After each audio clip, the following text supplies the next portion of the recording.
Bien, hermanos, damos muchas gracias al Señor porque nos permite acercarnos a Él en este nuevo día domingo, acercarnos a Él por medio de su palabra. Agradecemos al Señor también porque nuevamente en una nueva semana más, en un nuevo domingo más, nos ha abierto puerta para seguir escuchando de su palabra, para seguir predicando su palabra, a pesar de todas las restricciones que puedan haber en el día de hoy, particularmente en este fin de semana, podemos seguir transmitiendo su palabra para que llegue a su iglesia, para que su iglesia sea instruida, para que su iglesia sea preparada en estos tiempos también difíciles que estamos viviendo. Así que damos gracias al Señor por esta nueva oportunidad que en su gracia nos concede, que en su misericordia también nos concede. Les invito, hermanos, a que ustedes puedan abrir sus Biblias en la primera carta del apóstol Pedro. Vamos a estar estudiando un texto ahí esta mañana, específicamente en el capítulo 3, versículos 13 al 17. Así que vamos a ir a esa porción de las Escrituras para estar meditando allí en esta carta que escribe el apóstol Pedro.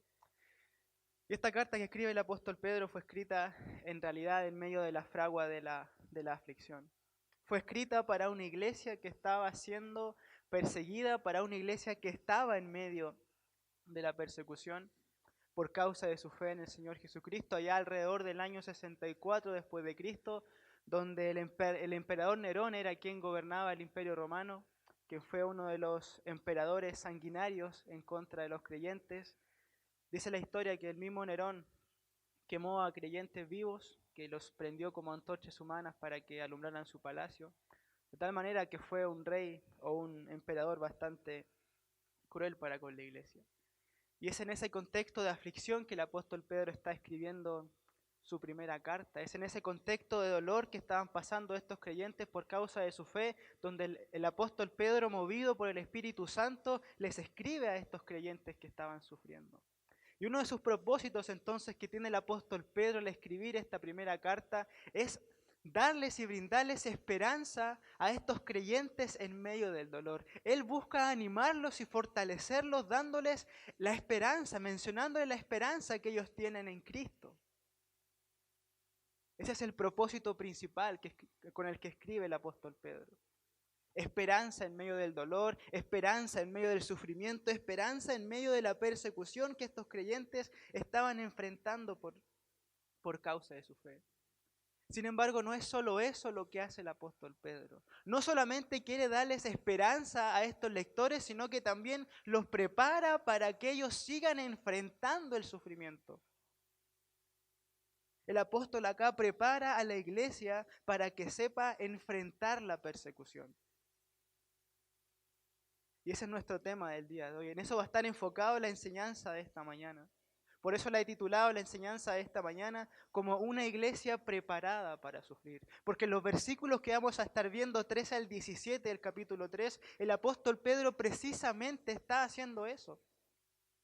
No les miente y les dice que esta persecución va a terminar. Claro, en un momento iba a terminar. Él aquí lo que hace es prepararlos para que ellos sigan enfrentando esa persecución. Leamos entonces los versículos 13 al 17 del capítulo 3 de la carta de Pedro. Dice así la palabra de Dios. ¿Y quién es aquel que os podrá hacer daño si vosotros seguís el bien? Más también, si alguna cosa padecéis por causa de la justicia, bienaventurados sois.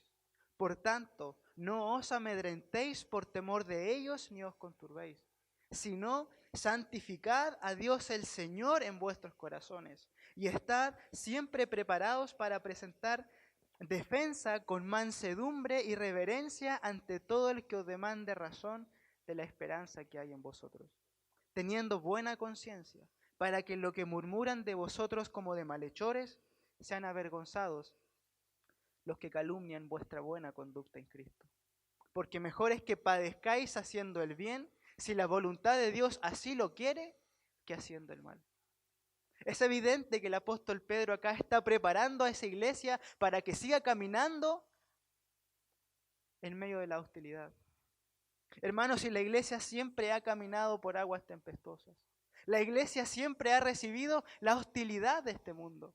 Y esta hostilidad hacia el nombre de Cristo, hacia la iglesia de Cristo, se remonta incluso hacia tiempos del huerto del Edén.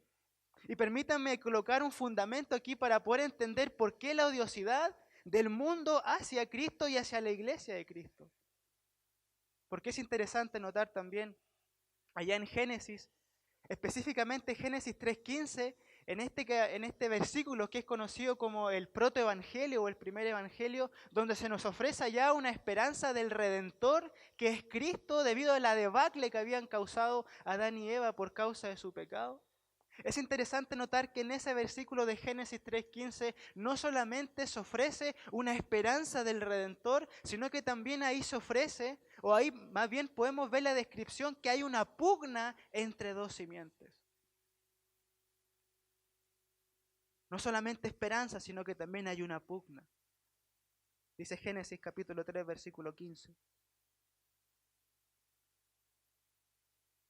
Y pondré, estas son las palabras de Dios, y pondré enemistad entre ti, en este caso la serpiente, y la mujer, entre tu simiente y la simiente tuya. Pondré enemistad entre ti y la mujer, enemistad, podríamos decir nuevamente, entre tu simiente y la simiente suya. Y esta enemistad no es solo entre Cristo y Satanás, sino que también como consecuencia una enemistad, una pugna entre las respectivas simientes de ambos. Dice Matthew Henry, se declara la guerra entre la simiente de la mujer y la simiente de la serpiente. Hay una lucha continua entre los malos y los santos de este mundo. Repito la última parte, hay una lucha continua entre los malos y los santos de este mundo. O sea que este mundo sin Cristo se va a levantar continuamente contra todo lo que se levante en nombre de Dios y Cristo en este mundo. ¿Y quién se levanta en nombre de Dios y Cristo en este mundo? ¿Quién se levanta? ¿Quién levanta el estandarte y la bandera de Dios y Cristo en este mundo? La iglesia. ¿Y cuál será entonces la consecuencia? Persecución, hostilidad. Este mundo sin Cristo odia a Cristo y como consecuencia también va a odiar a quienes son de Cristo.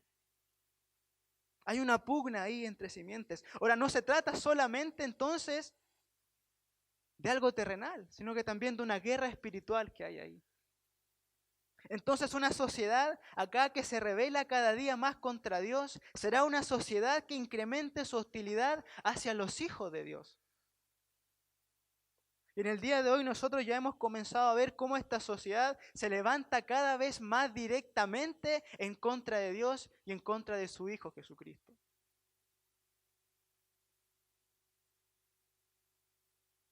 Obviamente siempre ha existido la hostilidad hacia el cristianismo.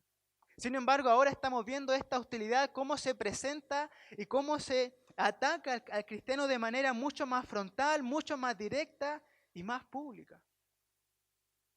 Vivimos actualmente en medio de una sociedad que ha querido dar muerte a Dios y a los valores eternos de su palabra, que se unen allá a los amotinados descritos en el Salmo capítulo 2 y dicen, rompamos sus ligaduras y echemos de nosotros sus suertes. Sus cuerdas, digo. No queremos que Él gobierne sobre nosotros. Y eso implica que la hostilidad al cristianismo también va en aumento.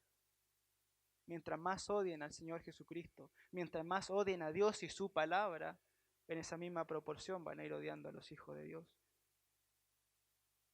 Y tal odiosidad o tal hostilidad se está llevando inclusive al área de las mismas leyes. Ya no se trata de un corazón que simplemente se manifiesta de manera personal en contra del Evangelio, sino que también se está llevando al área de las mismas leyes y eso hace que el calor de la persecución aumente. En febrero de este año la ONU presentaba un proyecto de ley para las naciones que prácticamente es una nueva Inquisición porque buscaba identificar a todas aquellas personas que estaban en desacuerdo con la ideología de género. Sobre todo si ese desacuerdo era con fines religiosos. Y eso no es otra cosa que una persecución encubierta. Proyecto de ley. Otro ejemplo en los tiempos que estamos viviendo en las amenazas políticas o aún la cárcel que han tenido que enfrentar algunos pastores allá en Norteamérica solamente por abrir sus iglesias. Solamente por abrir sus iglesias. Es conocido el caso ya de la iglesia que pastorea John MacArthur, amenazado para que cierre su iglesia. Es conocido también el caso de la iglesia que pastorea el pastor James Coates allá en Canadá, que sufrió cárcel por abrir las iglesias. Ahora alguno puede decir, bueno, pero estamos en tiempos de pandemia. Sin embargo, ¿por qué en tiempos de pandemia no han cerrado las clínicas de aborto? ¿Por qué en tiempos de pandemia no hay detenidos en estas marchas sociales donde solamente las personas salen a destruir? Pero sí contra la iglesia. Amenazas, cárcel. Y esto me recuerda mucho a la secuencia que hubo en el libro de los Hechos. Si ustedes pueden recordar, hermanos, la iglesia ya en el libro de los Hechos, en primer lugar fue amenazada. Luego de ser amenazada, fue llevada a la cárcel.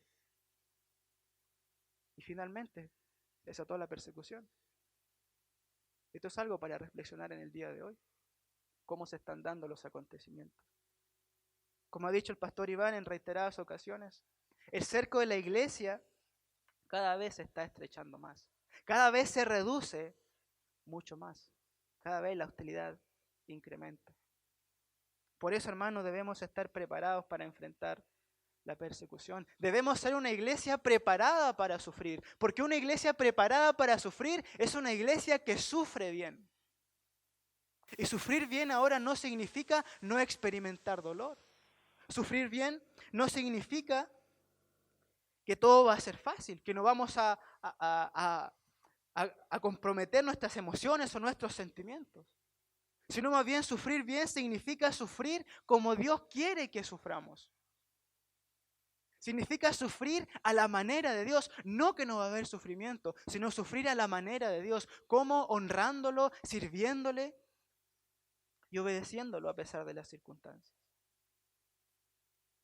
Y esta preparación para el sufrimiento es la que encontramos en estos versículos 3 al 17 que acabamos de leer hace un rato, donde el apóstol Pedro nos da 5 herramientas, donde nos enseñan a cómo saber enfrentar la persecución. Nos enseña qué deberíamos saber y cómo deberíamos actuar para ser una iglesia preparada para sufrir. 5 cosas que nos enseñan a sufrir bien en medio de la persecución, cuando ésta llega a nuestras vidas.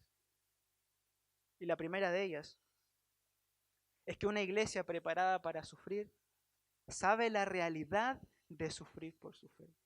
Sabe la realidad de sufrir por su fe. Versículos 13 y la primera parte del versículo 14 dice: ¿y quién es el que os podrá hacer daño si vosotros seguís el bien?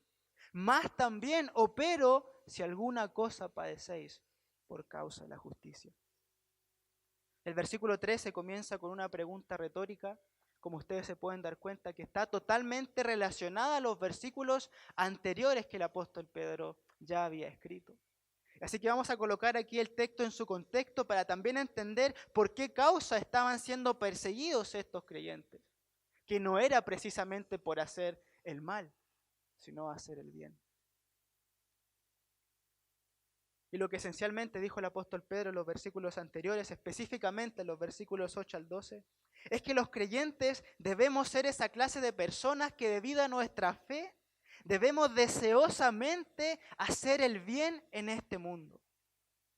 Debemos esforzarnos por hacer el mayor y el más elevado bien en este mundo. Por ejemplo, los creyentes debemos ser esa clase de personas, y ustedes pueden ir siguiendo con sus vistas los versículos que voy a nombrar.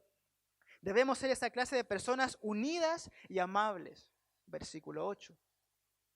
Debemos también bendecir aunque nos maldigan, es decir, hacer todo lo contrario a lo que nos hacen. Versículo 9. También debemos ser esa clase de personas que se apartan de todo tipo de mal. Versículos 10 al 12. Es decir, debido a nuestra condición en Cristo, debido a la nueva naturaleza que tenemos, debemos vivir una vida justa y que se apasione por seguir el bien. Inclusive la frase del versículo 13, ¿Y quién es aquel que os podrá hacer daño si vosotros seguís el bien? Esa frase, seguís el bien, tiene el sentido acá de apasionarse por una vida caracterizada por la rectitud, por la generosidad, la abnegación, la amabilidad y la consideración hacia los demás. O sea que de la iglesia de Cristo se debe desprender la forma más elevada de hacer el bien que el mundo pueda conocer. Nadie debería seguir con tanta pasión hacer el bien como los creyentes. ¿Por qué? Porque tenemos una nueva naturaleza, la naturaleza de Dios, que nos debe llevar a hacer el bien más elevado que este mundo pueda conocer. Entonces lo que el apóstol Pedro está implicando acá con esta pregunta retórica es que debido a llevar esa clase de vida, nadie debería, y hago énfasis en esta palabra, nadie debería hacernos daño o alguna clase de mal, si nosotros vivimos de esta forma. Leo nuevamente versículo 13. ¿Y quién es aquel que os podrá hacer daño si vosotros seguís el bien? Si vosotros hacéis el bien más elevado en este mundo, si son misericordiosos, amigables, versículo 8, si no bendicen, si no maldicen, sino que bendicen, versículo 9, si refrenan su lengua del mal, versículo 10, si se apartan del mal, versículo 11, ¿quién es el que os podrá hacer daño si ustedes están siguiendo esta conducta de vida? La respuesta ahí implícita es nadie. Nadie debería hacernos daño si nosotros hacemos el bien. No es una regla general de vida que se maltrate a quienes andan haciendo el bien en este mundo. Incluso las cárceles son una buena ilustración para mostrar que en el mundo no se castiga la bondad o el bien, sino que se castiga la maldad. Por regla general podemos ver eso. Sin embargo, hacer el bien, sobre todo cuando ese bien se desprende de nuestra fe en Cristo, no siempre es garantía para evitar el daño y el sufrimiento. No deberíamos ser maltratados y perseguidos por hacer el bien. Sin embargo, existe esa posibilidad. Y ahora es cuando el apóstol Pedro introduce y prepara a la iglesia ante la realidad y la posibilidad de sufrir por su fe. Por eso introduce el versículo 14 con una cláusula adversativa que es más o pero. No deberían recibir daño, pero más también si alguna cosa padecéis por causa de la justicia. El sentido y la intención de la frase es que aunque las posibilidades de sufrir por hacer el bien son pocas, la posibilidad del sufrimiento es real. Son pocas, pero es real que podemos sufrir por nuestra fe. Pareciera incluso hasta una contradicción acá que escribe el apóstol Pedro. Pero lo que él está diciendo a la iglesia es que aunque no deberíamos sufrir por hacer el bien, de igual forma vamos a sufrir. Y sufrimos.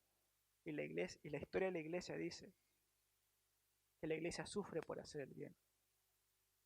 Entonces tenemos que saber que hacer lo justo y bueno en medio de un mundo caído por el pecado, sobre todo cuando eso justo y eso bueno es por causa de la justicia, como dice el apóstol Pedro, es decir, por causa de nuestra fe, es por causa de vivir una vida de obediencia y lealtad al Señor. Eso no es garantía de recibir la aprobación del mundo, sino más bien todo lo contrario, de recibir la odiosidad de este mundo.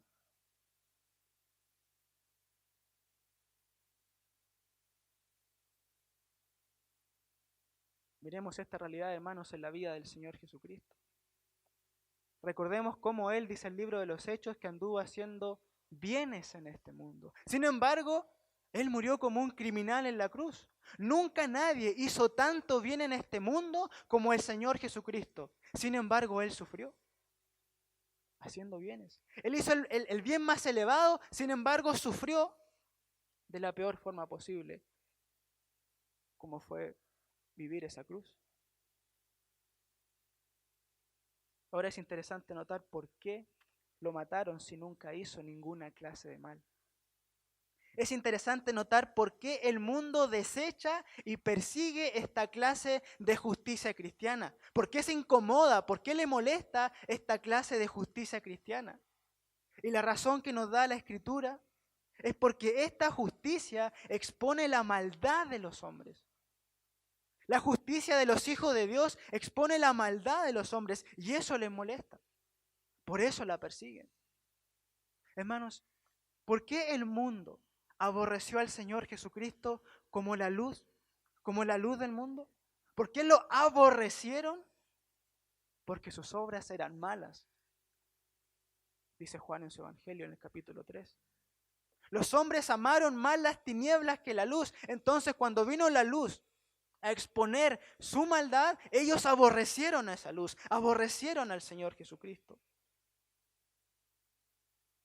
Aborrecieron al justo por su propia maldad inherente. Y es ese mismo patrón que se repite también para con la iglesia. Así como aborrecieron al Señor Jesucristo por su justicia, también van a aborrecer a la iglesia cuando viva según la justicia. Tenemos el ejemplo de Caín y Abel. El apóstol Juan nos dice por qué causa mató Caín y Abel. Dice allá primera de Juan, capítulo 3, versículo 12, lo siguiente. No como Caín, que era del maligno y mató a su hermano. ¿Y por qué causa le mató? Porque sus obras eran malas y las de su hermano justas. Ahí está la razón. La justicia de Abel expuso la maldad de Caín y por eso Caín le aborreció y lo mató.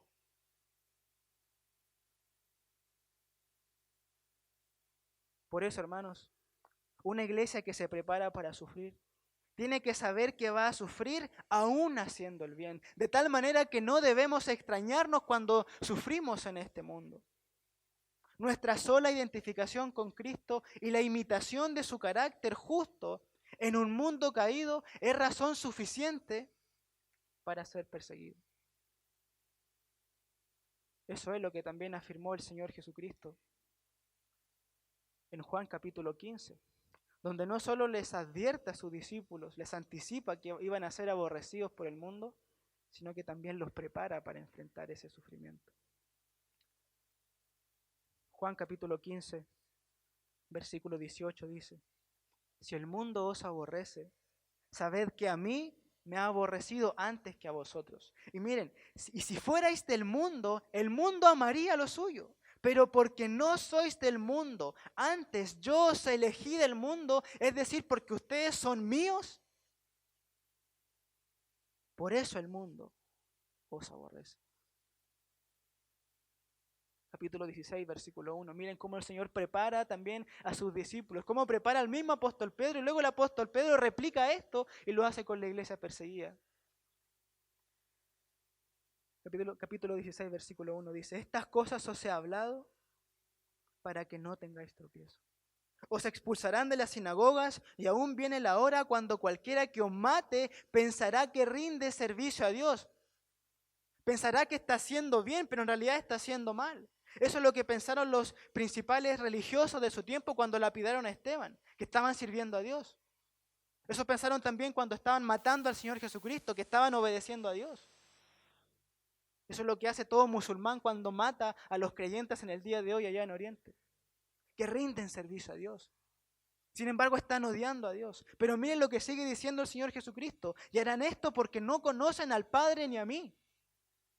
Mas os he dicho estas cosas. Aquí está la preparación. Mas os he dicho estas cosas para que cuando llegue la hora, os acordéis, recuerden de que ya os lo había dicho. El Señor está diciendo, prepárense para sufrir. Él nos termina diciendo, prepárense para recibir la hostilidad de este mundo que los persigue aún haciendo el bien. Eso va a suceder.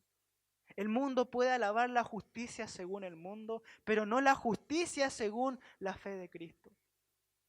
Ser columna y baluarte de la verdad en medio de un mundo de mentiras va a traer persecución y aflicción sobre la iglesia. Ser luz en un mundo de oscuridad, donde quienes viven en la oscuridad aman sus pecados, va a traer aflicción y persecución. Como dijo en una ocasión Charles Spurgeon, no son el caramelo de la tierra, son la sal de la tierra. Algo que el mundo va a querer escupir en vez de tragar. Somos la sal de la tierra, somos ese preservante de la corrupción en este mundo. Sin embargo, este mundo no quiere ser preservado de la corrupción. El mundo ama su corrupción. Y por eso persigue a la sal de este mundo. Y hermanos, no tenemos que mirar tan lejos para darnos cuenta cómo el mundo aborrece nuestra justicia. No es algo que solamente está aquí en las Escrituras, sino que levantamos nuestra mirada al día de hoy y podemos ver cómo el mundo aborrece nuestra justicia.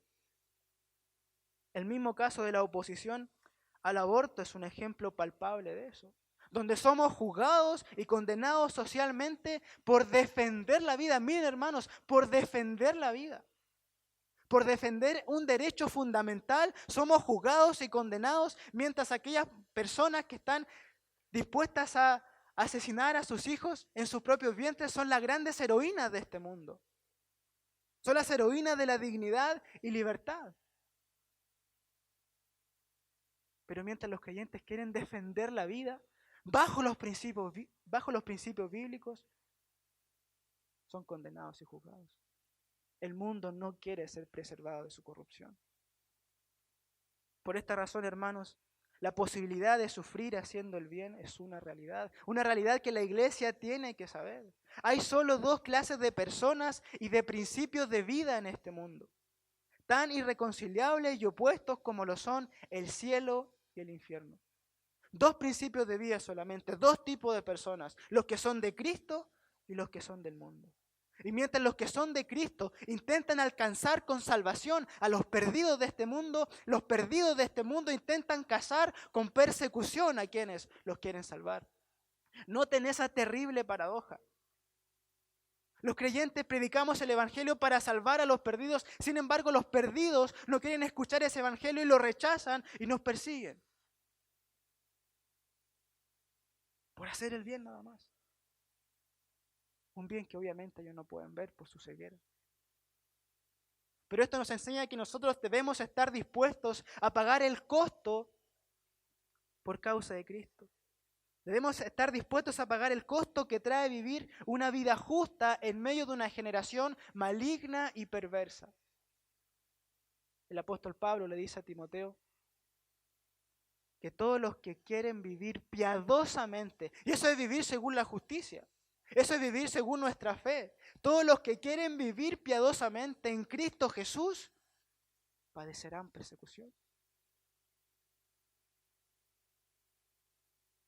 Hermanos, si hay algo que encontramos regularmente en las páginas de las Escrituras, es que vamos a sufrir por nuestra fe. No significa que siempre va a ser así. Nosotros somos testigos de que no siempre se persigue a los cristianos en esta época, aunque las cosas pueden cambiar. Pero la Escritura nos recalca, siempre nos está diciendo que vamos a sufrir por nuestra fe. Y también, hermanos, yo recalco esto porque sufrir por nuestra fe y soportar en medio de esa adversidad es uno de los llamamientos santos olvidados que la iglesia del siglo XXI tiene que volver a recordar. Es un llamamiento santo olvidado. Es una vieja verdad de las Escrituras que en el siglo XXI ha sido olvidado porque hemos vivido de una manera demasiado cómoda, pero que está ahí y es vigente también para los tiempos que estamos viviendo y viviremos. Ha proliferado durante décadas un evangelio que promete prosperidad. Un comillas evangelio falso, evangelio que nos promete nuestra mejor vida ahora, cuando la palabra de Dios es clara y nos dice, sufrirás por tu fe y debes soportar ese sufrimiento por tu fe porque ese es tu llamado. Miren lo que dice el mismo apóstol Pedro en el capítulo 2, versículo 21. Pues para esto fuisteis llamados. ¿Para qué cosa? Para soportar los sufrimientos injustos, es el contexto precedente. Pero para esto fuisteis llamados. ¿Por qué? Porque también Cristo padeció por nosotros, dejándonos ejemplo para que sigáis sus pisadas. Las pisadas de Cristo fueron pisadas de sufrimiento, por tanto las pisadas de la iglesia de Cristo también serán las mismas. Pero lamentablemente este es uno de los llamados santos olvidados por la iglesia, pero que debemos recordar para ser una iglesia preparada para sufrir. Una iglesia preparada para sufrir tiene que recordar, tiene que saber que va a sufrir. Pero también este es un llamado que nos coloca en una posición de privilegio y de bendición delante de Dios. No se trata solo de dolores en el presente, sino que también se trata de la bendición de Dios. Se trata de gloria. Y esto nos lleva a lo segundo. Una iglesia preparada para sufrir entiende que es un privilegio y una bendición sufrir por su fe. Segunda frase del versículo 14. Mas también si alguna cosa padecéis por causa de la justicia, bienaventurados sois. Por un lado, el mundo sin Cristo es hostil a la justicia de los santos y los persigue. Pero por otro lado, Dios bendice a los santos perseguidos por causa de la justicia. Terrenalmente podemos recibir persecución del mundo, pero celestialmente recibimos bendición de parte de Dios. Y esa bendición nos coloca en una posición de privilegio al sufrir por causa de nuestra fe. Y esta palabra bienaventurados que usa el apóstol Pedro acá tiene precisamente ese sentido de privilegio. Sabemos que ser bienaventurado es una persona dichosa, una persona feliz, gozosa. Sin embargo, aquí tiene un significado un poco más allá y tiene que ver con el privilegio de sufrir por causa de Cristo. No de sufrir por sufrir, sino de sufrir por su causa. La palabra también aquí puede ser traducida como afortunados o premiados. Noten eso, hermanos. Es tremendo. O sea que una iglesia que sufre por causa de su Señor es una iglesia a la cual se le está concediendo un privilegio. Eso es tremendo. Eso a nosotros nos descoloca muchas veces. Nos cuesta articular en nuestra mente cómo es un privilegio sufrir por la causa de nuestro Señor. Eso sin duda porque no tenemos la experiencia de sufrir por Él. Ese gozo de sufrir por Cristo no lo conocemos nosotros.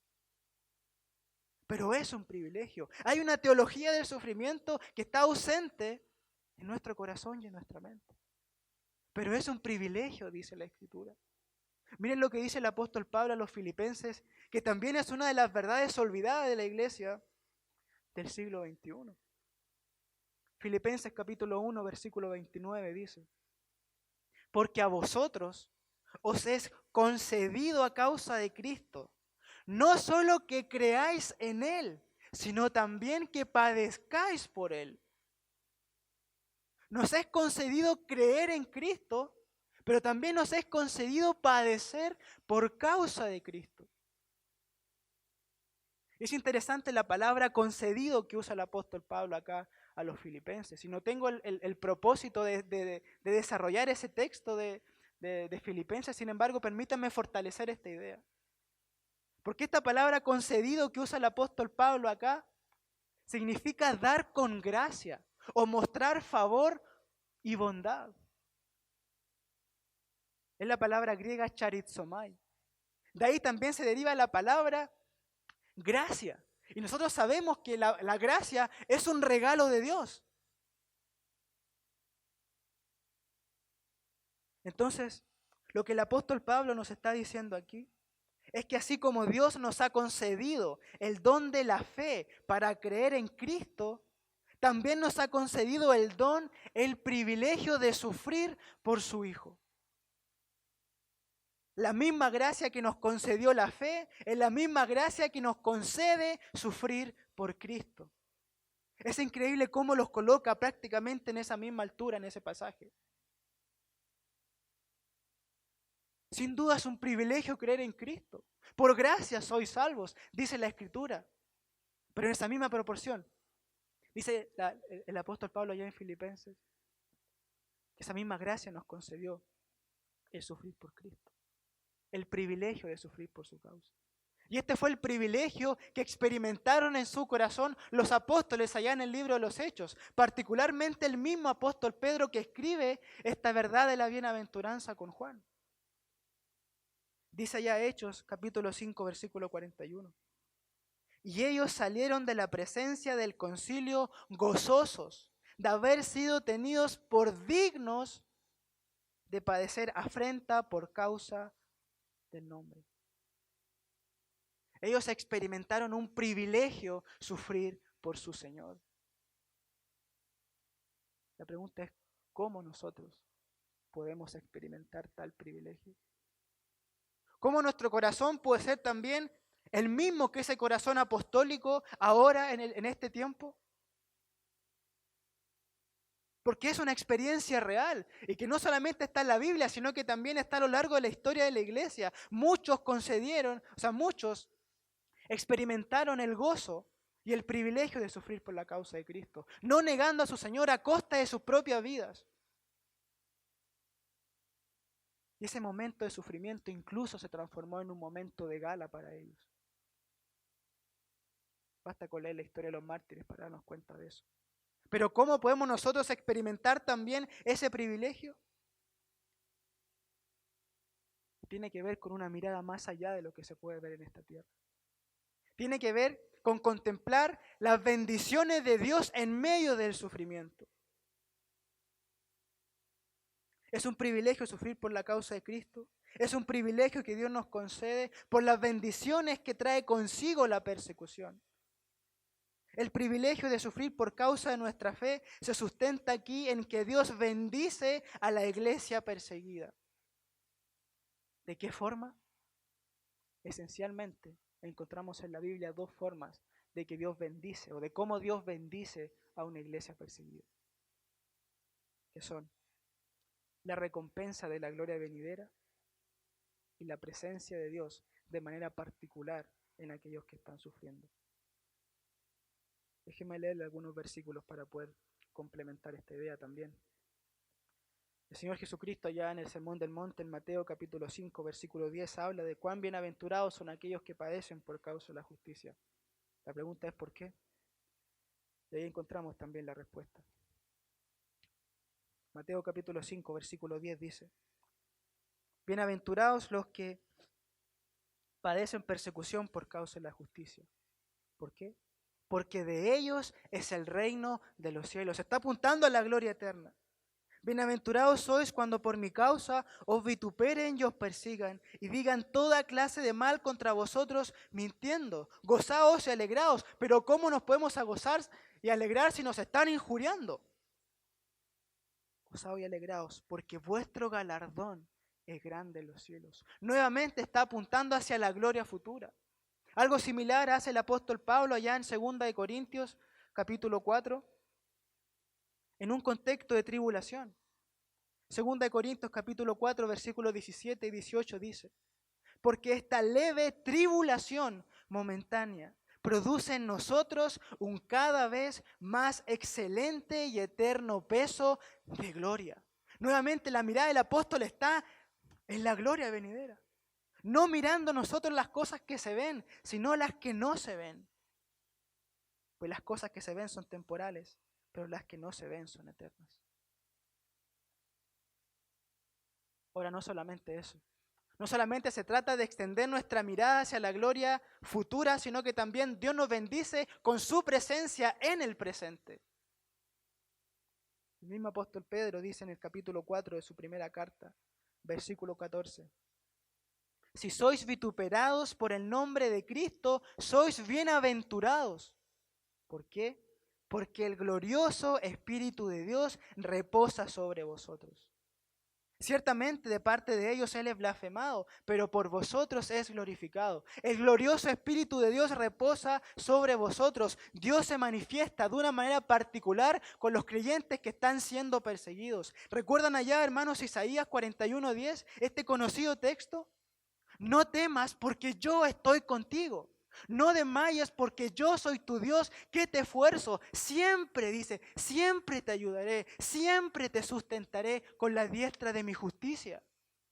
Y es esa diestra de su justicia, es esa mano poderosa, es ese brazo extendido que sacó a Israel de la esclavitud de Egipto. Es la misma mano poderosa, es el mismo brazo extendido que está con nosotros en el presente cuando sufrimos.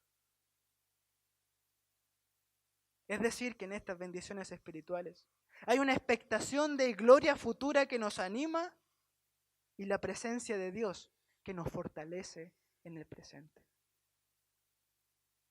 Entonces, hermanos, una iglesia preparada para sufrir tiene que entender que su recompensa no está ni estará nunca en esta tierra, sino en el cielo. Por tanto, tenemos que extender nuestra mirada hacia las cosas que no se ven. Por fe, tenemos que ver la recompensa de nuestros sufrimientos. Tenemos que entender en nuestra mente y en nuestro corazón que a mayor sufrimiento también será mayor nuestra gloria. Que un día las aflicciones ya no serán más aflicciones, sino que serán llamadas eterno peso de gloria. De tal manera que debemos sostenernos en la persecución, tal cual como lo hizo Moisés, como viendo al invisible.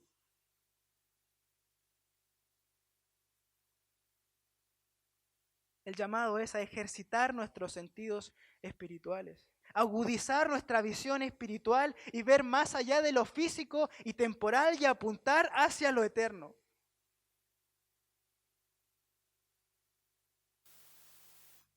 Tenemos que saber también, hermanos, que la mano de Dios en el sufrimiento no está en nuestra contra, sino a nuestro favor.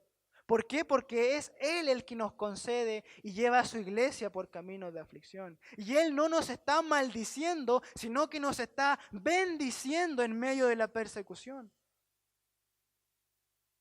En la persecución o aflicción pueden haber muchos propósitos de parte de Dios. Propósitos que quizás ni lleguemos a saber nosotros nunca.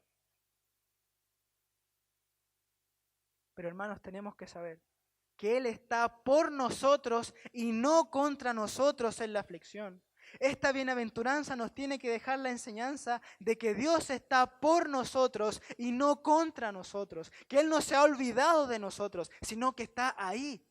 Y no solo está ahí, sino que nos está bendiciendo con su presencia y acumulando gloria sobre nuestras cabezas. Y es entonces, hermanos, cuando entendemos que Dios no está contra nosotros, sino que está por nosotros en la aflicción, es cuando también no vamos a temer a los hombres, que es un peligro latente en la persecución, en el sufrimiento. Y esto nos lleva a lo tercero. Una iglesia preparada para sufrir es una iglesia que teme a Dios y no a los hombres. Versículo 14. La última parte y primera parte, versículo 15. Por tanto, no os amedrentéis por temor de ellos, ni os conturbéis, sino santificad a Dios el Señor en vuestros corazones. Si ser bienaventurados significa ser bendecidos por Dios, lo que implica que Dios está con nosotros, entonces no debemos temer a los hombres, sino a Dios. Y qué importante es esto para una iglesia que se prepara para sufrir. Porque si hay algo que puede surgir en nuestro corazón, incluso espontáneamente, es el temor a los hombres, es el temor a los perseguidores, es el temor a los que vienen tras nosotros. Y este es un peligro latente que lo único que hace es que la iglesia comprometa su lealtad y obediencia al Señor. Eso es lo que va a hacer siempre el temor a los hombres. Nos va a hacer comprometer nuestra lealtad y obediencia al Señor Jesucristo. Ustedes pueden recordar, hermanos, al apóstol Pedro, en el episodio cuando niega al Señor Jesucristo, cómo comprometió su lealtad al Señor negándolo. Y noten, hermanos, ahí algo muy interesante. Porque lo que lo amedrentó, lo que lo sacudió internamente, no fue un ejército con grandes espadas, sino que fueron las simples palabras de una criada que le dijo, tú también estabas con él. Una gran lección para nosotros en el día de hoy.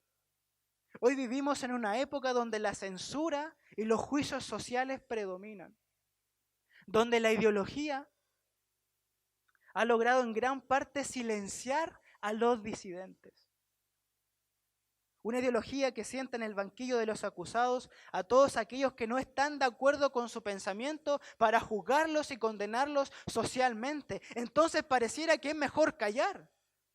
Y eso ha logrado hacer el pensamiento dominante de este mundo, hacer callar a los disidentes para no recibir ninguna clase de persecución, al menos verbal, de los hombres. Mejor no me meto en problemas y callo, aunque estén haciendo mal. Ahora esta es una ideología que no solamente se queda en esas esferas de lo social, sino que cuyas aspiraciones también son legales y como mencionaba en la introducción, están preparando leyes. Ya no es un juicio social, sino que es un juicio legal, donde preparan leyes, por ejemplo, de crímenes de odio, que no son otra cosa más que la persecución de aquellos que piensan distinto. Y por lo mismo es inminente que vengan por la iglesia. Es más, la iglesia es el blanco de ataque. Por eso que es importante prepararnos para saber enfrentar valientemente los ataques de este mundo. Y esa valentía solamente se consigue, como va a decir el apóstol Pedro, santificando a Dios en nuestro corazón. Esa valentía en este mundo que nos puede perseguir y que nos va a perseguir se consigue solamente temiendo a Dios. Y la fórmula para temer a Dios, dice el apóstol Pedro, es santificando a Dios en nuestros corazones. Si no, santificad a Dios el Señor en vuestros corazones. Y esta palabra santificar significa consagrarse o apartarse. Y la idea que está expresando el apóstol Pedro aquí es que nosotros debemos consagrar y apartar nuestro corazón exclusivamente para el Señor. Es decir, que debemos entronizar a Cristo en nuestro corazón. Y eso significa en la práctica que toda nuestra lealtad, toda nuestra obediencia, toda nuestra devoción, toda nuestra reverencia, todo nuestro amor debe ser exclusivamente para el Señor. Él debe ser el supremo en autoridad de nuestro corazón. Eso quiere decir también la palabra Señor, que Él gobierne tu corazón, que Él se siente en ese trono.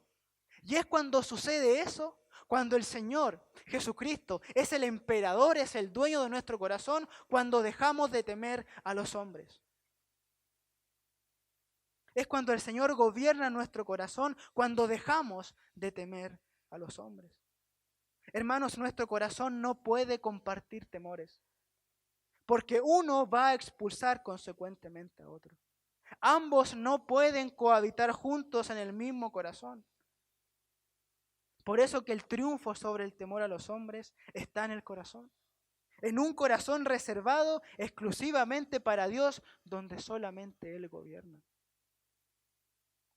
Hermanos, escuchen lo que dice David en el Salmo 56. Y cómo está esta idea implícita, cómo está la santificación, el apartar a Dios en el corazón para luego no temer a los hombres. Salmo 56, versículo 4 dice de David: en Dios he confiado, no temeré. ¿Qué puede hacerme el hombre? ¿Notan cómo ambas cosas son excluyentes? En Dios he confiado, le he entregado mi corazón a Dios, he santificado, he apartado mi corazón solamente para temer a Dios. Entonces, no temeré. ¿Qué puede hacerme el hombre? La confianza en Dios, que es una manera práctica de entronizar al Señor en nuestro corazón, excluirá ese temor al hombre. Pero hermanos, esto no puede ser posible sin el conocimiento de quién es Dios. No puede ser posible sin el conocimiento de quién es Dios. ¿Y saben por qué, hermanos? Porque no se puede temer a quien no conocemos. No se puede temer a quien no se conoce.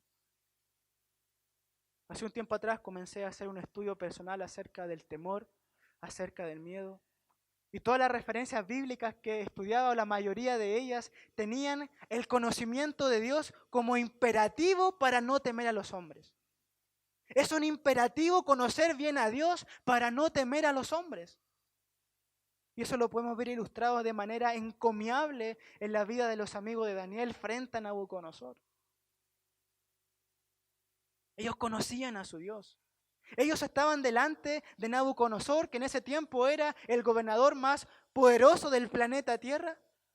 Y ese gobernador más poderoso del planeta Tierra los estaba amenazando de muerte si no se postraban delante de esa estatua. Sin embargo, estos jóvenes, si ustedes conocen la historia, estos jóvenes conocían tanto a su Dios, confiaban tanto a su Dios, que no temieron a Él, al más poderoso de esta tierra. Y le dijeron allá en Daniel capítulo 3, versículos 17 y 18.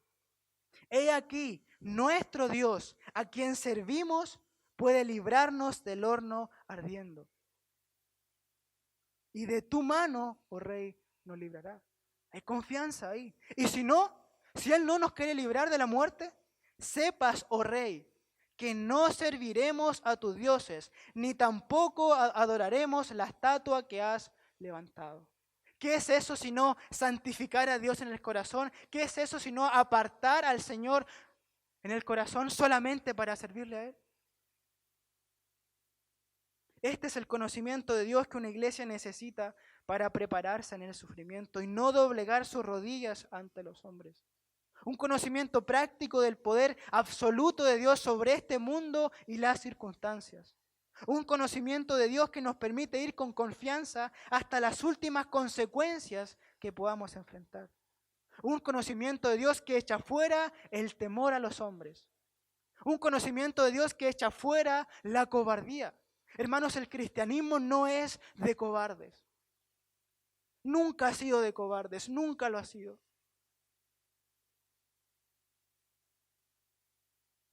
Hermanos, y luego es el conocimiento de Dios, que luego precede a la osadía santa que tuvieron los apóstoles allá en el libro de los Hechos cuando desafiaron a la autoridad civil religiosa de su tiempo, cuando les prohibieron hablar en nombre de Cristo. Ellos dijeron que iban a obedecer a Dios antes que a los hombres. Pero esa audacia, esa osadía santa de ellos no fue simplemente por una rebeldía, sino que fue por el conocimiento profundo de quién era Dios. Y dijeron, no lo vamos a obedecer a ustedes, vamos a obedecer a Dios a costa de nuestras vidas.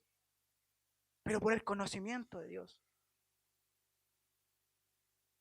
Hermanos, nuestro conocimiento de Dios va a determinar cómo sufrimos. Y si no conocemos bien a nuestro Dios, si nuestro conocimiento de Dios es superficial y no estamos creciendo en ese conocimiento, difícilmente vamos a estar preparados para enfrentar el sufrimiento y la persecución. Es bueno anticipar la realidad del sufrimiento. Es bueno saber lo que el hombre sin Cristo no puede hacer. Pero mejor es saber quién es nuestro Dios. ¿Quién es nuestro Dios en medio de la aflicción? Porque esto también nos va a ayudar a ver las cosas como realmente son. Porque es necedad temer al hombre que nada puede hacer, más allá de quitarnos nuestra vida y no temer a Dios. De tal modo que el conocimiento de Dios nos ayuda a ver las cosas como realmente son. Nos enseña a temer a quien realmente debemos temer. Dice Isaías en el capítulo 51, donde Dios confronta también a aquellos que temen a los hombres de manera también bastante fuerte. Dice Isaías 51, versículo 12. Yo soy vuestro consolador. ¿Quién eres tú para que tengas temor del hombre? Miren, que es mortal, y del Hijo del Hombre que es como heno. ¿Cómo le vas a temer a él? Y ya te has olvidado de Jehová, tu Hacedor. Noten que una de las causas del temor es olvidarse de quién es Dios. ¿Y quién es Dios? Sigue diciendo el versículo 13, que extendió los cielos y fundó la tierra. Versículo 15, porque yo, Jehová, que agito el mar y hago rugir sus ondas, soy tu Dios, cuyo nombre es Jehová de los ejércitos. Témanme a mí y no a los hombres, es el mensaje de las Escrituras, dice Dios. Por eso el Señor también dice en Mateo que no temamos a los hombres que nos pueden quitar la vida, pero debemos temer a Dios que nos puede quitar no solo la vida, sino que tiene potestad también sobre nuestra alma y de echar el alma en el infierno. Solo Dios es digno de nuestro temor, no el hombre. Y si solo Dios es digno de nuestro temor, como consecuencia también vamos a defender nuestra fe valientemente. Y esto es lo cuarto. Una iglesia preparada para sufrir defiende su fe. Segunda parte del versículo 15. Y estad siempre preparados para presentar defensa con mansedumbre y reverencia ante todo el que os demande razón de la esperanza que hay en vosotros. Si en el punto anterior teníamos que preparar nuestro corazón para no temer a los hombres en la persecución, aquí podríamos decir que tenemos que preparar nuestra mente para poder defender nuestra fe ante los perseguidores. Sigue implícito el conocimiento acá, el conocimiento de Dios. Hermanos, la persecución no solamente puede ser física, sino que también puede ser verbal. Y en los tiempos que estamos viviendo, sin duda la persecución puede ser ideológica. Si es que ya no lo está haciendo sutilmente. Por eso que una iglesia preparada para sufrir es una iglesia que está preparada para defender su fe. Y en los tiempos que escribe el apóstol Pedro, la fe cristiana ya se había diseminado rápidamente por el mundo, por el mundo conocido, mediante la propagación del evangelio. Sin embargo, pese a que este evangelio iba salvando a muchas personas, el evangelio también estaba siendo cuestionado por las personas. Se hablaba en contra del evangelio. Dice el libro de los Hechos en el capítulo 28, cuando el apóstol Pablo llega a Roma en su primer encarcelamiento, se presenta a los judíos de Roma y habla con ellos y les explica por qué va como prisionero a Roma. Estos judíos le dicen, bueno Pablo, ¿sabes qué? Nosotros no hemos recibido mucha información acerca de ti, pero de esta secta, refiriéndose al cristianismo, nos es notorio que se habla en todas partes en contra de ella. Nos es notorio que en todas partes se habla contra ella. Y por esto muchos creyentes debían defender su fe. Incluso eran llevados a las cortes o a los tribunales donde eran juzgados por estas personas. Algo que el Señor Jesucristo también anticipó. De tal manera que ellos debían estar preparados siempre para defender su fe. Y esta palabra que usa el apóstol Pedro para defensa es la palabra griega apología. Y de ahí se deriva nuestra palabra apologética. Y la apologética en el mundo cristiano es la defensa de la fe.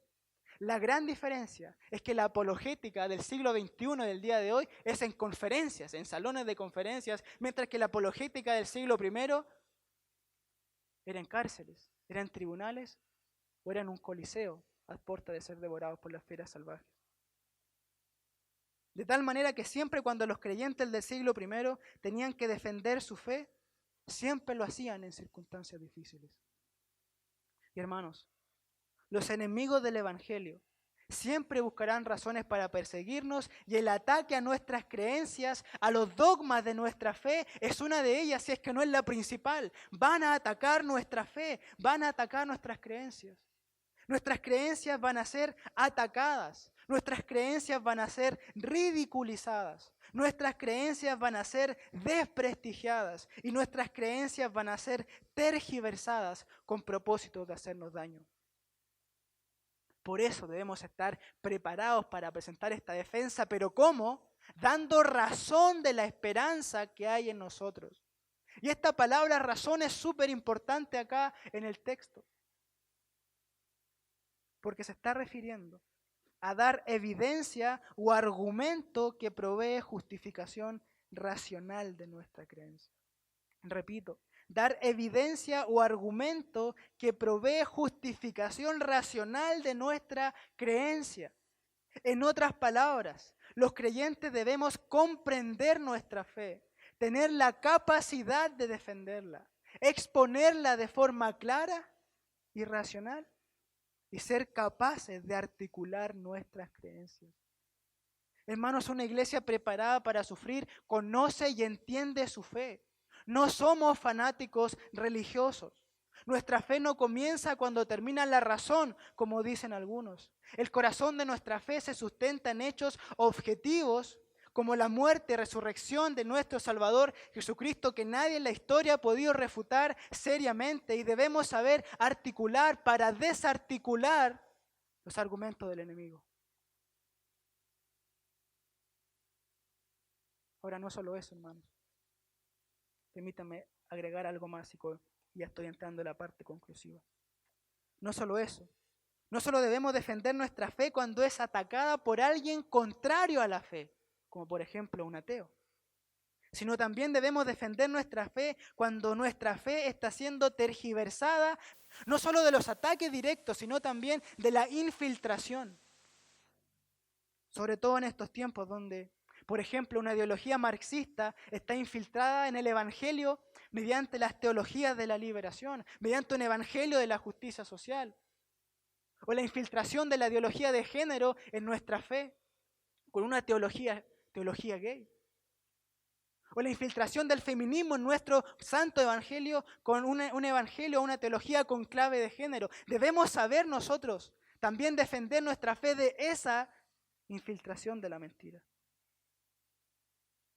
Por eso que también el desafío aquí es a prepararnos teológicamente, a conocer los fundamentos de nuestra fe, porque el enemigo viene tras nosotros para demandar razón de la esperanza que hay en nosotros, es decir, razón de nuestra fe.